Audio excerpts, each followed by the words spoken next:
Overseas पाकिस्तानियों के लिए हुकूमत की जानब से एक और बुरी खबर।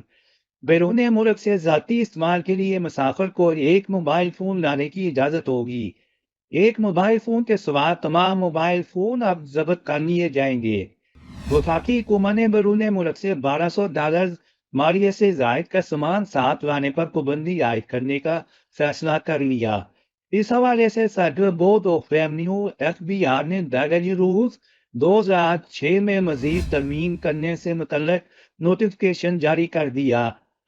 नोटिफिकेशन में बताया गया है कि तरमीम के तहत बैरून मुल्क से ज़ाती इस्तेमाल के लिए मुसाफिर को एक मोबाइल फ़ोन लाने की इजाज़त होगी।